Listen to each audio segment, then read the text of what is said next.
मलकवाल ही से खबर को बुलेटिन का हिस्सा बनाएंगे, जहां असिस्टेंट कमिश्नर की दफ्तर से मुल्हिका गली में सीवरेज का गंदा पानी खड़ा होने से शहरियों को शदीद मुश्किलात का सामना है। उर्दू न्यूज टीवी से बात करते हुए गवर्नमेंट रफीउल इस्लाम हाई स्कूल के तुलबा का कहना था कि स्कूल आते जाते हुए उन्हें गंदे पानी में से गुजरना पड़ता है, जिससे उनका लिबास गंदा हो जाता है, नमाज की अदायगी से महरूम हो जाते हैं। हम स्कूल जब आते हैं तो हमारे कपड़े गंदे हो जाते हैं। हमारे स्कूल के सामने जो गली हमारे उस्ताद भी डांटते हैं और घर वाले भी डांटते हैं। यहाँ से कुछ मदरसे वाले बच्चे भी गुजरते हैं जिनके कपड़े नापाक हो जाते हैं। रोजाना इस सड़क से गुजर के जाता हूँ। ये बहुत गंदा पानी है, ये जहरीला पानी है, ये बीमारियाँ फैलाता है।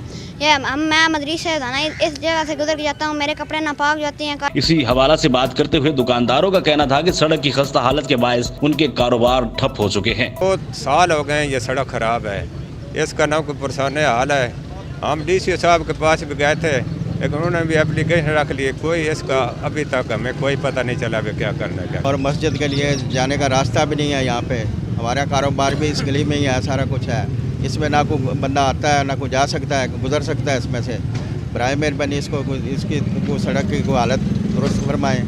मगर रो के हमारा बुरा हाल हो चुका है, मिन्नतें तरले कर करके हमारा बुरा हाल हो चुका है। इस गली में से जब हम गुजरते हैं ना हम बंदे नमाज के काबिल रहते हैं, इस गली में से गुजरने के बाद ना ही किसी अपने और किसी काम के काबिल रहता है। काफ़ी ख़वातीन, काफ़ी बच्चियाँ, काफ़ी बच्चे रोज़ाना यहाँ गिरते हैं, मगर मिन्नतें भी की हैं, तरला भी किया है। अब हम इन प्रेस वाले भाइयों के मशहूर हैं जिन्होंने जो आए हैं। दूसरी तरफ एसडीओ पब्लिक हेल्थ इंजीनियरिंग कहते हैं कि तमाम काम मुकम्मल हो चुका है, जल्द ही गली की तामीर और सीवरेज के काम का बाकायदा आगाज कर दिया जाएगा।